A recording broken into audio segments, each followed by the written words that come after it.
ইরাকে ইরানপন্থী সশস্ত্র গোষ্ঠীদের সম্ভাব্য হামলার সতর্কতা, আমেরিকানদের বাগদাদ ত্যাগের নির্দেশ। আমেরিকা স্থল অভিযান চালালে পাল্টা হামলার হুঁশিয়ারি ইরানের, কূটনৈতিকভাবে মধ্যস্থতার প্রস্তাব দিয়েছে রাশিয়া। সাধারণ আমেরিকানদের প্রতি কোনো শত্রুতা নেই, ইরানের প্রেসিডেন্ট মাসুদ পেজেশকিয়ানের খোলা চিঠি। ট্রাম্পের হুমকির তোয়াক্কা না করে ইরানের ঐতিহ্যবাহী উৎসবে মেতেছে তেহরানের বাসিন্দারা।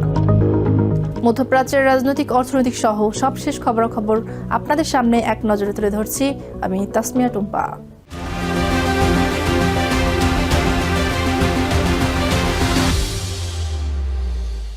ইরাকের রাজধানী বাগদাদে আগামী 24 থেকে 48 ঘন্টার মধ্যে ইরানপন্থী সশস্ত্র গোষ্ঠীরা বড় ধরনের হামলা চালাতে পারে এমন সতর্কবার্তা জারি করেছে আমেরিকা।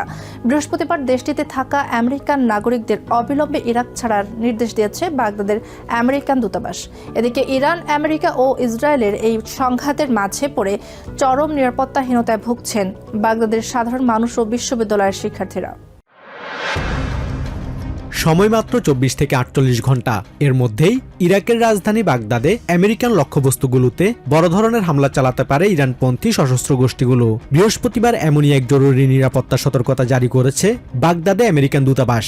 সতর্কবার্তায় স্পষ্ট বলা হয়েছে, আমেরিকান নাগরিক, ব্যবসা প্রতিষ্ঠান, বিশ্ববিদ্যালয় এবং কূটনৈতিক স্থাপনাগুলো এখন চরম ঝুঁকির মুখে রয়েছে। তাই দেরি না করে আমেরিকান নাগরিকদের এখনই ইরাক ছাড়ার নির্দেশ দেওয়া হয়েছে। পরিস্থিতি কতটা ভয়াবহ তা বোঝা যায় দূতাবাসের 4 নম্বর লেভেলের ভ্রমণ সতর্কতায়, যেখানে বলা হয়েছে কোনো কারণেই এই মুহূর্তে ইরাক সফর করা উচিত নয়। এমনকি গত মঙ্গলবার বাগদাদ থেকে এক আমেরিকান নারী সাংবাদিক নিখোঁজ হওয়ার পর অপহরণের আতঙ্ক ছড়িয়ে পড়েছে ব্যাপকভাবে।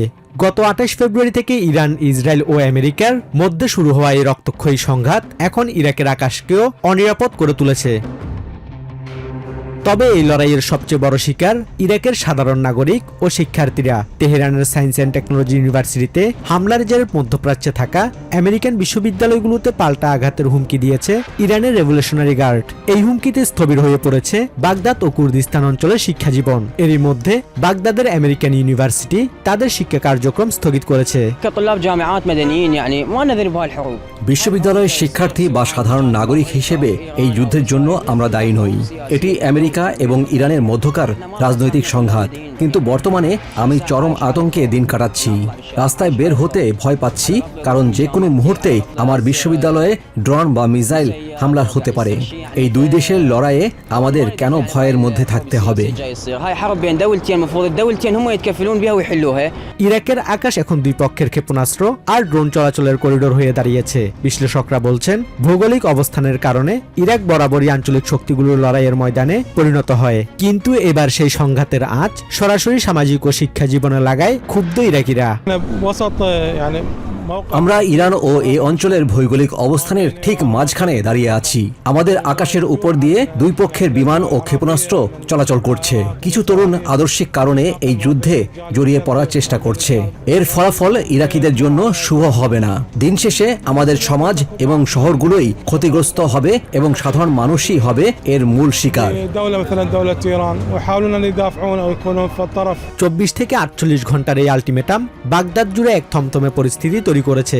বর্তমানে আমেরিকান নাগরিকদের দেশ ছাড়ার তোড়জোড় ও সাধারণ ইরাকিদের আতঙ্ক এক কঠিন বাস্তবতার মুখে ফেলেছে ইরাককে। Basudebnath, TVN 24 news desk. ইরানে যে কোনো সময় বড় ধরনের স্থল অভিযান চালাতে পারে আমেরিকা। এই আশঙ্কায় নিজ বাহিনীকে সর্বোচ্চ সতর্ক থাকার নির্দেশ দিয়েছেন ইরানের সেনাপ্রধান আমির হাতামি। অন্যদিকে এই রক্তক্ষয়ী সংঘাত বন্ধে রাজনৈতিক ও কূটনৈতিক মধ্যস্থতার প্রস্তাব দিয়েছে রাশিয়া। বৃহস্পতিবার ক্রেমলিন মুখপাত্র দিমিত্রি পেসকভ জানিয়েছেন, রাশিয়া সব বিরোধ কূটনৈতিক উপায়ে সমাধানের পক্ষে। যুদ্ধের ময়দান থেকে এবার সরাসরি সংঘাতের হুঁশিয়ারি। শত্রু সেনার যে কোনো পদক্ষেপ অত্যন্ত সূক্ষ্মভাবে পর্যবেক্ষণ করার নির্দেশ দিয়েছেন ইরানের সেনাপ্রধান আমির হাতামি। বৃহস্পতিবার তেহরান থেকে প্রচারিত এক ভিডিও বার্তায় তিনি দেশের অপারেশনাল হেডকোয়ার্টারগুলোকে সব ধরনের হামলা মোকাবিলায় প্রস্তুত থাকতে বলেন। প্রেসিডেন্ট ডোনাল্ড ট্রাম্প দাবি করেছেন এই যুদ্ধ শেষের পথে।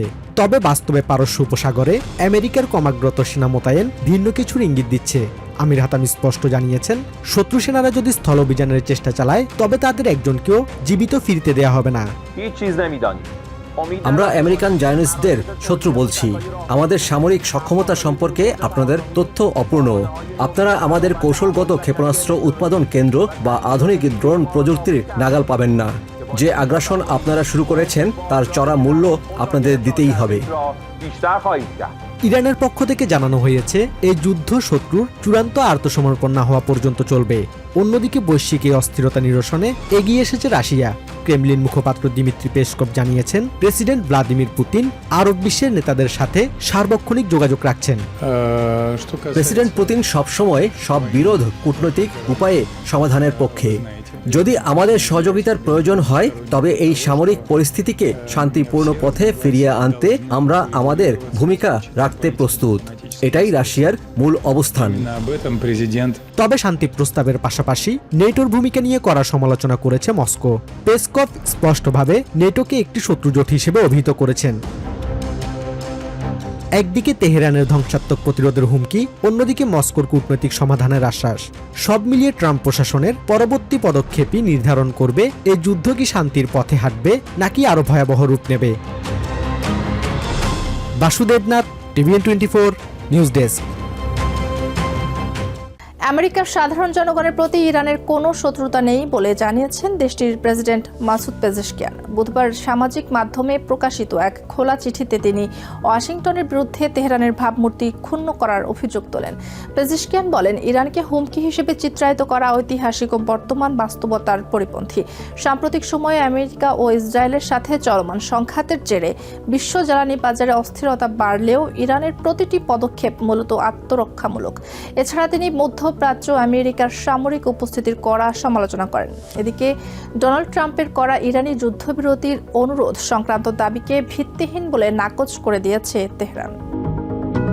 ইরানকে বোমা মেরে প্রস্তর যুগে পাঠিয়ে দেওয়ার ঘোষণা দিয়েছেন প্রেসিডেন্ট ডোনাল্ড ট্রাম্প। কিন্তু এমন চরম উত্তেজনার মাঝেও তেহরানের জনজীবনে তার কোনো নেতিবাচক প্রভাব দেখা যাচ্ছে না। উল্টো পারস্য নববর্ষের 13তম দিনে বৃহস্পতিবার ঐতিহ্যবাহী সিজদাহ বেদার বা প্রকৃতি দিবস উদযাপনে মেতেছে সাধারণ মানুষ। তেহরানের পার্কগুলোতে পিকনিক আর আনন্দ আয়োজনের মধ্য দিয়ে তারা ট্রাম্পের হুমকিকে স্রেফ ধাপ্পাবাজি বলে উড়িয়ে দিচ্ছেন। আকাশে চক্কর দিচ্ছে যুদ্ধবিমান, যে কোনো সময় ধেয়ে আসতে পারে মিসাইল। এমন থমথমে পরিস্থিতির মাঝেও বৃহস্পতিবার তেহরানের পার্কগুলোতে লোকে লোকারণ্য।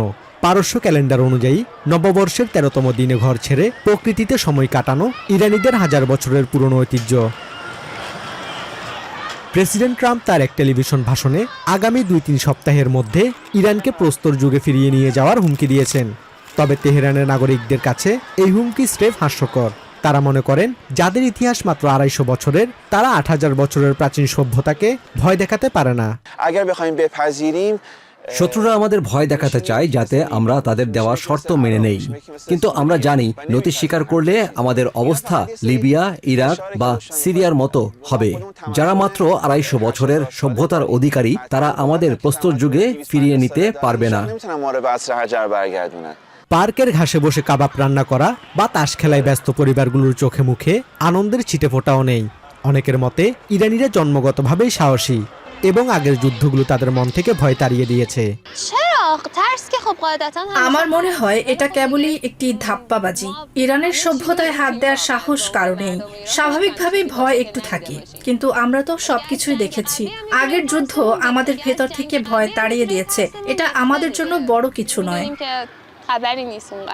ইরানিদের এই সাহসের মূলে রয়েছে তাদের গর্বিত ইতিহাস। এমনকি শিশুদের মুখেও আজ আঁকা হচ্ছে ইরানের জাতীয় পতাকা। মিলান টাওয়ারের পাদদেশে শরীরচর্চা বা খেলাধুলায় ব্যস্ত নাগরিকরা বিশ্বকে জানান দিচ্ছে, হুমকি আর যুদ্ধের ডামাডোলের মাঝেও থমকে যায়নি তাদের স্বাভাবিক জীবনযাত্রা।